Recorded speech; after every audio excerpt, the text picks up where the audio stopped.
আইপিএলে গুজরাট টাইটান্সের বিরুদ্ধে মাত্র ৩৫ বলে ১৭ রান করে লাইমলাইটে এসেছেন বিহারের সমস্তিপুরের ছেলে বৈভব সূর্যবংশী। এবার বৈভবের প্রশংসায় পঞ্চমুখ খোদ দেশের প্রধানমন্ত্রী নরেন্দ্র মোদী। এদিন খেলো ইন্ডিয়া গেমসের উদ্বোধনের সময় বৈভবের কথা উল্লেখ করে প্রশংসা করেন প্রধানমন্ত্রী।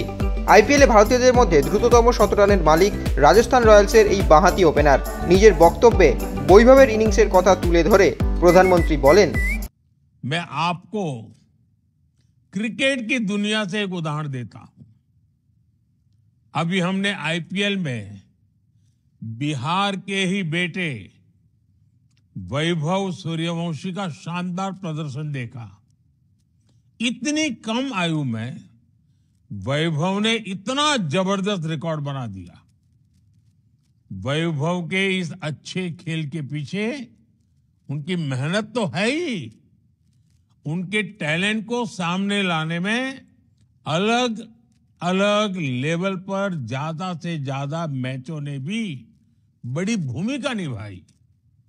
यानी जो जितना खेलेगा वो उतना खिलेगा। রবিবার খেলো ইন্ডিয়া ইউথ গেমসের উদ্বোধনী অনুষ্ঠানে প্রধানমন্ত্রী নরেন্দ্র মোদী বৈভবের প্রশংসা করেন। উদ্বোধনী অনুষ্ঠানে পাটনায় না যেতে পারায় প্রধানমন্ত্রী এদিন ভার্চুয়ালি বক্তব্য রাখেন। তবে গুজরাট টাইটান্সের বিরুদ্ধে দুর্দান্ত ইনিংস খেলার পরও পরপর দুটি ম্যাচে ব্যর্থ হয়েছেন বৈভব সূর্যবংশী। এখন দেখার তিনি আবার কবে রানে ফেরেন।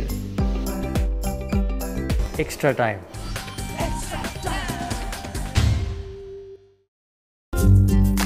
লেটেস্ট নিউজ আর এক্সক্লুসিভ ভিডিওর সঙ্গে আপডেট থাকতে এখনই সাবস্ক্রাইব করুন আমাদের ইউটিউব চ্যানেল। বেল আইকনে ক্লিক করতে ভুলবেন না যেন।